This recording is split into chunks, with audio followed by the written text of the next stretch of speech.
नमस्कार, सीएनबीसी आवाज पर आप सभी का स्वागत है। आप देख रहे हैं अपना पसंदीदा स्टार्टअप शो आवाज एंटरप्रेन्योर और मैं हूं हर्षदा सावंत। इस कार्यक्रम में हम बात करते हैं भारतीय स्टार्टअप इकोसिस्टम के ट्रेंड्स, बड़े मुद्दे और साथ ही नए आइडियाज की।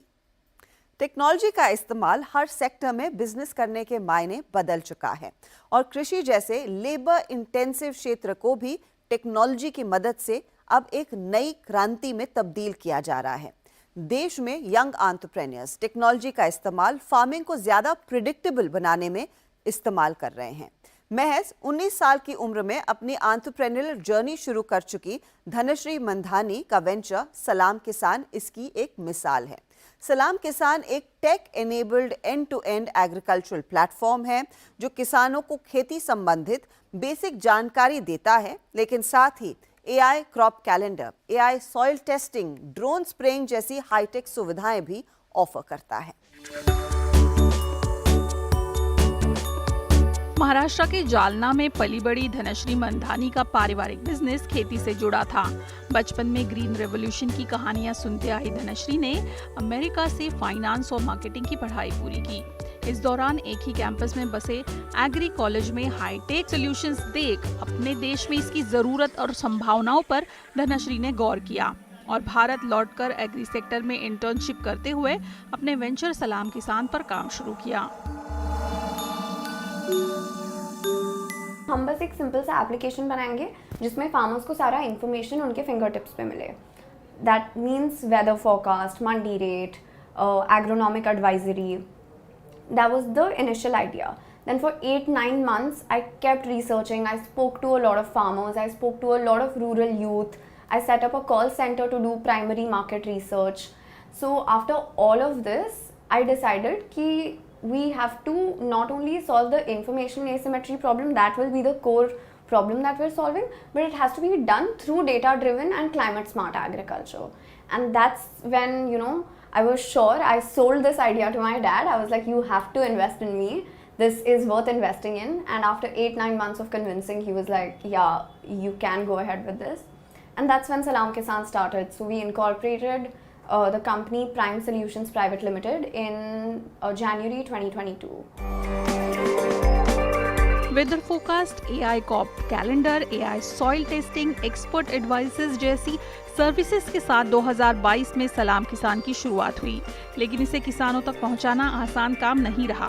धनश्री ने लोकल यूथ को साथ लिया, डिस्ट्रिक्ट कलेक्टर ऑफिसर्स को अपने काम में जोड़ा, अवेयरनेस कैंपेन्स किए, सॉइल टेस्टिंग, ड्रोन स्प्रेइंग के डेमोस देकर किसानों तक सर्विसेज को पहुंचाया। इस मेहनत का नतीजा भी जल्द देखने को मिला। महज 4 से 5 महीनों में सलाम किसान से 25,000 किसान जुड़े। As of now, we are standing at about over 1 lakh farmers in 21 districts of Maharashtra. And in Kharif season, like from June onwards, as onset of Kharif, we will also be in Western Maharashtra. So तब से लेके अब तक एक साल के time में 25,000 से over 1 lakh farmers, we've seen a very high growth rate in that sense. And even in terms of the business that we've done, we've done 5x business from 2022-23 to 23-24. सिर्फ 2 सालों में कंपनी ने अपना दायरा काफी बड़ा किया। किसानों के लिए बने सलाम किसान ऐप पर फार्म मैनेजमेंट से जुड़ी सभी सर्विसेज मिलती है।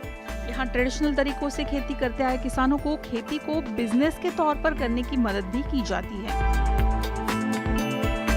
उनका जो पूरा एक्टिविटी है, जैसे मैंने बोला, 13 to 15 activities in the entire crop cycle.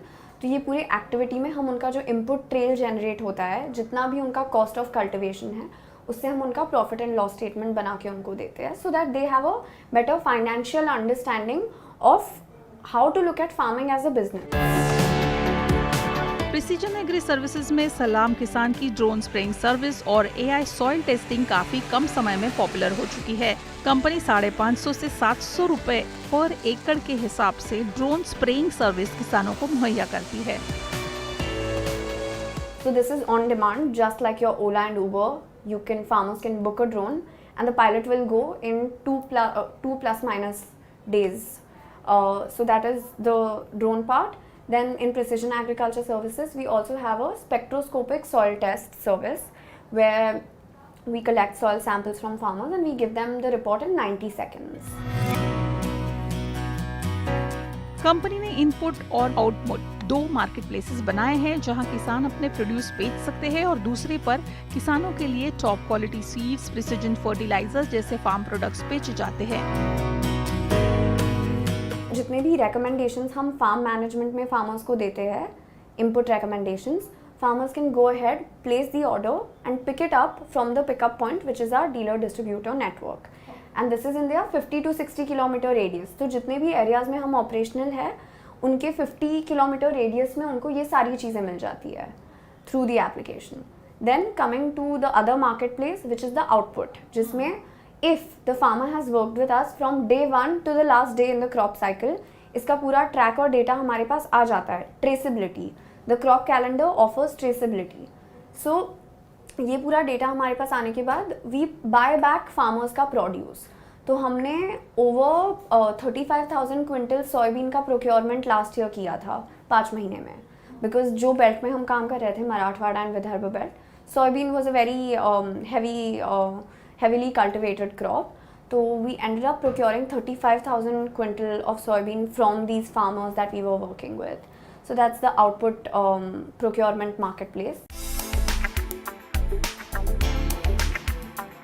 किसानों को इन्फॉर्मेशन और इंसाइट देने वाले सलाम किसान की सर्विसेज पूरी तरह से फ्री है। इसमें कई फ्रंट्स पर किसानों को जानकारियां मिलती है।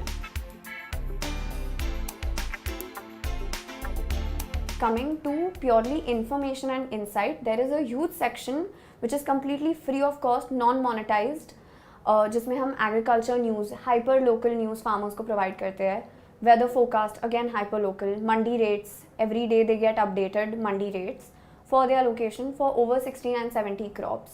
Then we also tell them in their vicinity, 25 से 50 किलोमीटर की vicinity में cold storages, warehouses, like Just Dial gives you all the information up front. तो warehousing and cold storage का सारा information also we give them up front. Then all the government schemes and subsidies that are relevant to them, their crop, their region, we push those also to them. So this is the entire stack for farmers. Farming process को streamline करने के लिए सलाम किसान ने farmer produce organisation यानी FPO model बनाया है। FPOs के लिए there is another tool in this same portal where they can log in, track their own farmers, जितने भी उनके farmers हैं, उनका पूरा crop cycle वो track कर सकते हैं, ताकि and FPOs and farmer producer companies के लिए इट्स इंपॉर्टेंट कि अगर वो क्लस्टर बेस्ड अप्रोच में काम कर रहे हैं या 1 या 2 क्रॉप को सिलेक्ट करके काम कर रहे हैं, तो उनके लिए बहुत ज़रूरी होता है ये ट्रैक करना कि quality is same across and same input is used. Traceability and standardisation होना चाहिए ना, बिकॉज आप 100 फार्मर्स को मिला के प्रोड्यूस एक किसी का डिमांड फुलफिल कर रहे हो, that is how it operates. तो here they can track all their farmers का activity, they can procure input at bulk for all their farmers, they can sell all the output at bulk for all their farmers through this application, and if they also have a drone, then they can also provide the service from the drone through the application. So again, it is a completely integrated stack and all of these applications work hand in hand. Agritech platform से transaction fees charge करते हुए company revenue generate करती है। इसके अलावा अब company drone manufacturing में भी कदम रख चुकी है। कंपनी का फोकस अब तक महाराष्ट्र पर रहा है, लेकिन आगे यूपी और दक्षिण भारत के राज्यों पर नजर रहेगी। 2023 में 4 करोड़ का रेवेन्यू कमा चुकी कंपनी इस साल 2024 में 24 करोड़ कमा चुकी है।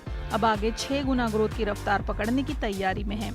एग्रीटेक के साथ साथ कंपनी अब ड्रोन सर्विसेज पर फोकस बढ़ा रही है। सैटेलाइट मॉडल नेटवर्क का फायदा और इंस्टीट्यूशनल पार्टनरशिप के जरिए ड्रोन सर्विसेज में अर्ली एंट्री का फायदा उठाने के लिए सलाम किसान ने कमर कस ली है। कल्पिता पारकर, मुंबई। वैसे पिछले साल भारत के एग्रीटेक प्लेटफॉर्म्स की मार्केट साइज करीब $1.3 बिलियन की थी, जो 2032 तक 13.5% तक की CAGR ग्रोथ दिखा सकती है। इस स्पेस में बढ़ता टेक्नोलॉजी का इस्तेमाल इन्वेस्टर्स की दिलचस्पी तो बढ़ा ही रहा है, लेकिन साथ ही किसानों को टेक अडॉप्शन की तरफ भी लेकर जा रहा है। चलिए लेंगे यहां पर एक छोटा सा ब्रेक, लेकिन आगे कंज्यूमर इलेक्ट्रॉनिक स्टार्टअप इनकाल टेक्नोलॉजीज के आनंद दूबी से होगी बातचीत। जो ब्रांडेड प्रोडक्ट्स ग्लोबल कंपनियों के लिए बनाते हैं, यानी कि consumer electronic and appliances manufacturers हैं ये। बैंगलोर की इनकाल टेक्नोलॉजीज की शुरुआत भी कुछ ऐसे ही 2020 में हुई और महज 4 सालों में कंपनी ने 1000 करोड़ का ग्रॉस रेवेन्यू कमा लिया है। कंपनी ने हाल ही में $36 मिलियन यानी कि 300 करोड़ की सीरीज ए फंडिंग जुटाई है। Company air conditioners, televisions, washing machines और रेफ्रिजरेटर्स जैसे हाई क्वालिटी और कंटेम्प्रेरी प्रोडक्ट्स मैन्युफैक्चर करती है। मेरे साथ है इनकाल टेक्नोलॉजीज के सीईओ आनंद दुबे। आनंद, स्वागत है आपका। सबसे पहले बताइए $36 मिलियन आप लोगों ने क्यों रेस किए हैं और क्या रिलेशनशिप आपकी होगी अपने इन्वेस्टर्स के साथ? सो प्राइमरली जो हम लोगों ने फंड रेज किया है, एज अ कंपनी जिस स्टेज पे है हम लोग हैं, बहुत स्ट्रांगली फील करते हैं बहुत बड़ी अपॉर्चुनिटी है कंज्यूमर इलेक्ट्रॉनिक्स एंड अप्लायंसेस में। एक बहुत बड़ा पार्ट ग्रोथ का जो नेक्स्ट फेज में आएगा वो आएगा by increasing our reach in the market. तो जो अभी कॉर्पस ने रेज किया है उसका बहुत बड़ा पार्ट जाएगा towards building a larger distribution and service network. Distribution obviously हम चाहते हैं कि अपने कस्टमर्स के पास जितना जल्दी और जितना तेजी से पहुंच सकें, तो डिस्ट्रीब्यूशन इंफ्रास्ट्रक्चर में इन्वेस्ट करना बहुत प्रैक्टिकल है। और सर्विस एक ऐसी चीज है जो हमें लगता है सबसे इम्पोर्टेंट एस्पेक्ट होता है किसी भी कंज्यूमर इलेक्ट्रॉनिक्स कंपनी के लिए, किसी भी पार्ट में वर्ल्ड के। तो एक वो बहुत बड़ा एरिया होगा जहां पे हम लोग इन्वेस्ट करेंगे। दूसरा, we think product development India में है एक ऐसी चीज है जो होना चाहिए, जो हम लोगों को स्टार्ट करना चाहिए बहुत बड़े स्केल पे। और for us to be able to do that, I think infrastructure India में बहुत अच्छा डेवलप करना पड़ेगा। तो एक बड़ा पार्ट इन्वेस्टमेंट का प्रोडक्ट डेवलपमेंट इंफ्रास्ट्रक्चर को क्रिएट करने में जाएगा। We are building a very large research and development infrastructure for ourselves, which is going to form the base हमारे फ्यूचर एंड के लिए नए प्रोडक्ट्स में। ओके, जब आपने पहले कहा कि आप डिस्ट्रीब्यूशन नेटवर्क सर्विसिंग में भी इन्वेस्ट करना चाहेंगे, आप क्योंकि पहले जब आपकी शुरुआत हुई थी it was primarily manufacturing for brands like Acer and the others, वो तो डिस्ट्रीब्यूशन वो वाली कंपनियां करेंगी। This distribution will be for your own home grown brands. Licensing एक बहुत बड़ा पार्ट है हमारे बिजनेस का। तो जो ब्रांड्स जो हम लोग मैन्युफैक्चर करते हैं उसका डिस्ट्रीब्यूशन एंड सर्विस भी हम ही हैंडल करते हैं। तो जितने भी बड़े ब्रांड्स हैं हमारे पोर्टफोलियो पे, जितने भी प्रोडक्ट्स हम उनके लिए मैन्युफैक्चर कर रहे हैं, उसका डिस्ट्रीब्यूशन एंड सर्विसिंग की रिस्पॉन्सिबिलिटी भी हमारे पास ही है। तो जो डिस्ट्रीब्यूशन और सर्विस पे इन्वेस्टमेंट अब हम करेंगे वो सिर्फ हमारे होम ग्रोन ब्रांड्स के लिए नहीं होगा, वो सारे के सारे पोर्टफोलियो को एक बड़ा बूस्ट देगा इन टर्म्स ऑफ इंफ्रास्ट्रक्चर जो अवेलेबल होगा हमारे पास दोनों एक्टिविटीज के लिए। ओके, अब आनंद, अगर एक अंदाजा दे सके आप किस तरह की प्रोडक्शन कैपेसिटी पर इस समय काम कर रहे हैं, क्या उसको एनहांस करने की भी जरूरत है लुकिंग एट द डिमांड इस समय जो भारत में है?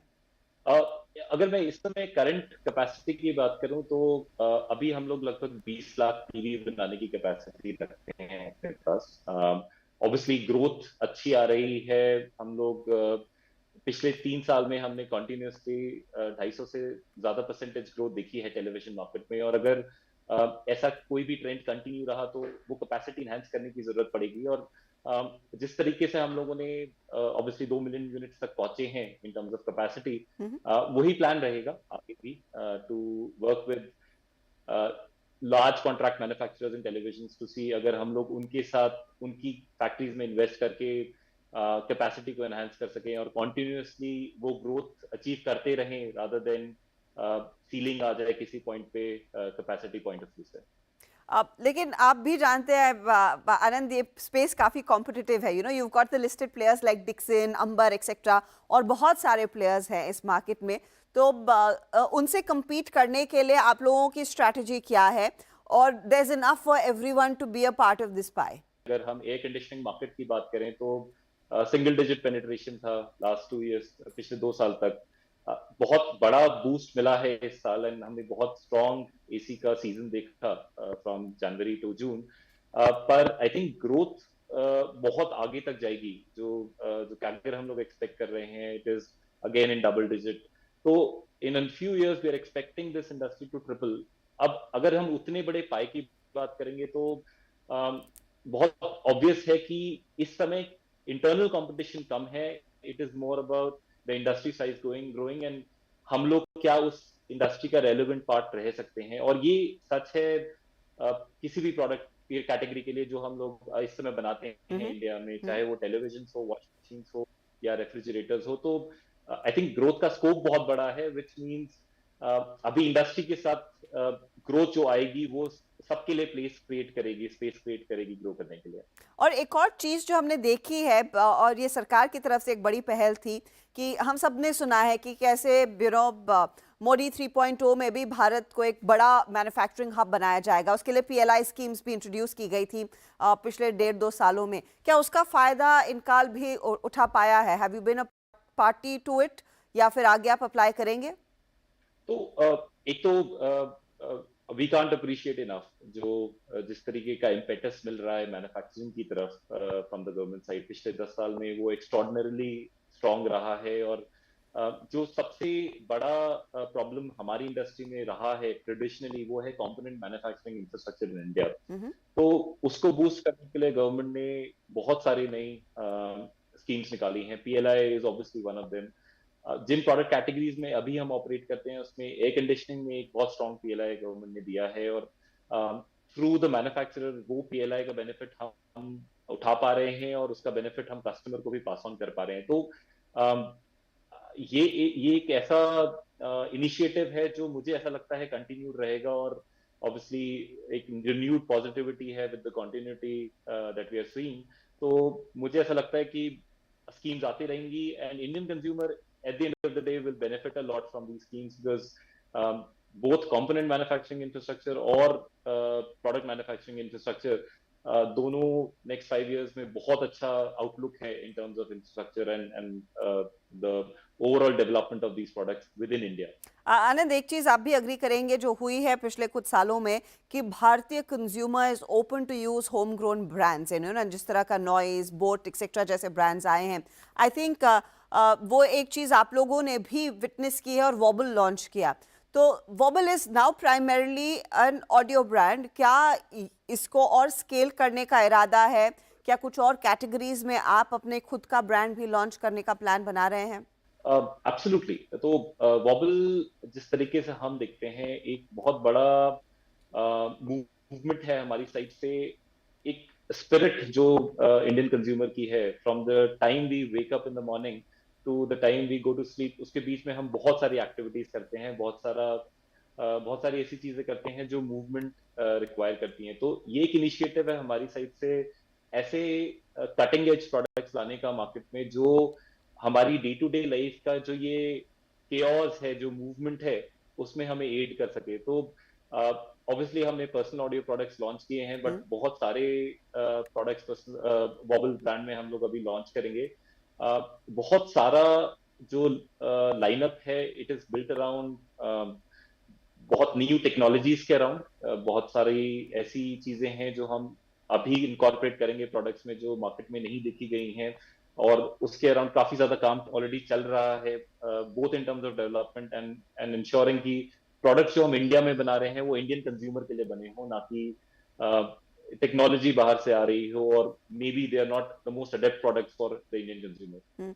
तो ये वेरेबल ब्रांड्स और ये जो ऑडियो प्रोडक्ट्स आप वॉबल के जरिए लॉन्च कर चुके हैं FY24 में, how is this likely to increase your revenue? इस समय कितना रेवेन्यू आता है इस पर्टिकुलर ब्रांड से और आगे कितना स्कोप है इसको बढ़ाने का? देखिए, आई थिंक अभी at this stage because vowel बहुत नेसेंट है, अभी हम लोगों ने सिर्फ कुछ महीने पहले इसको लॉन्च किया था, वो भी एक फोरे था to see how the customer reacts. तो अभी एक बहुत छोटा पार्ट है हमारे बिजनेस का, but over a period of next 24 months the idea is to scale this up to around 20% of our overall business. Obviously we are expecting significant growth in the market both in terms of our top line and the number of brands that we are going to be pushing out. तो Wobble brand एक बहुत बड़ा part play करने वाला है इन product segments में जिसमें बाकी ब्रांड्स हम लोग नहीं लेके आ रहे हैं. तो वॉबल का रोल बहुत बड़ा होगा। आई एम एक्सपेक्टिंग कि वो 20% से ज्यादा कंट्रीब्यूट करेगा हमारे बिजनेस में इन द नेक्स्ट 24 मंथ्स। मैं एक चीज़ आपसे फाइनली समझना चाहूंगी, जो आपने कहा कि इंडियन कंज्यूमर्स के लिए भारत में ही ब्रांड्स बनाए। जो पहली या दूसरी कंपनी आई थी, दे वो importing a lot of stuff from China and assembling it. अब वैसी स्थिति नहीं होती ना, आप सब कुछ स्क्रैच से भारत में ही बना रहे हैं। आई थिंक धीरे धीरे वो मूवमेंट हो रहा है। ये सारी कंपनीज का एंडेवर है। मैं सारी कंपनीज को अप्रिशिएट करूंगा जो इस स्पेस में हैं हमारे साथ, क्योंकि आई थिंक कलेक्टिवली एक सेंटिमेंट है कि इंडिया के प्रोडक्ट्स इंडिया में बनने चाहिए। जो कंस्ट्रेंट टिपिकली रहा है वो है कंपोनेंट मैन्युफैक्चरिंग इंफ्रास्ट्रक्चर का। बहुत सारे कंपोनेंट्स हर प्रोडक्ट कैटेगरी में हम लोग अभी भी नहीं बना पाते हैं इंडिया में। वो चेंज हुआ है, that is continuously changing. We are seeing that shift from having that infrastructure outside India to having that infrastructure in India. But अभी भी थोड़ा दूर हैं हम उससे।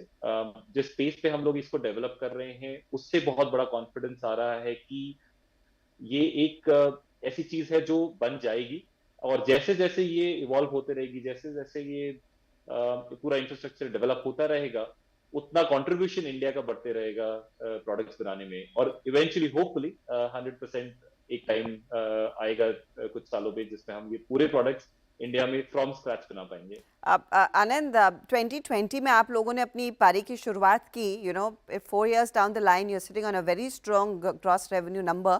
लेकिन इन पिछले 4 सालों में सबसे बड़ी क्राइसिस भी आपकी इंडस्ट्री ने फेस की थी, वो चिप शॉर्टेज की। How did you overcome that, और अपने आप को इस तरह की क्राइसिस से कैसे हेज करते हैं आप? I think because we were a new company and हमने जिस तरीके से कंपनी शुरू की थी, सप्लाई चेन को हमने फोरफ्रंट पे रखा था अपने फोकस के मामले में। तो जिस तरीके से हमारा सप्लाई चेन डेवलप था, जिस तरीके से हमारे रिलेशनशिप्स डेवलप थे with component manufacturers both in India and outside, उसने हमें थोड़ा सा शील्ड किया उस पूरे वेव से जिसमें चिप शॉर्टेज बहुत बड़ा फैक्टर बन गई थी और काफी कंपनीज तो बिल्कुल भी सस्टेन नहीं कर पाई। तो we were fortunate because Indical as a team had the right infrastructure in place for supply chain management, and we were able to procure ये जो components हैं उनको procure कर पाए थे timely manner पे to keep ourselves growing in that phase.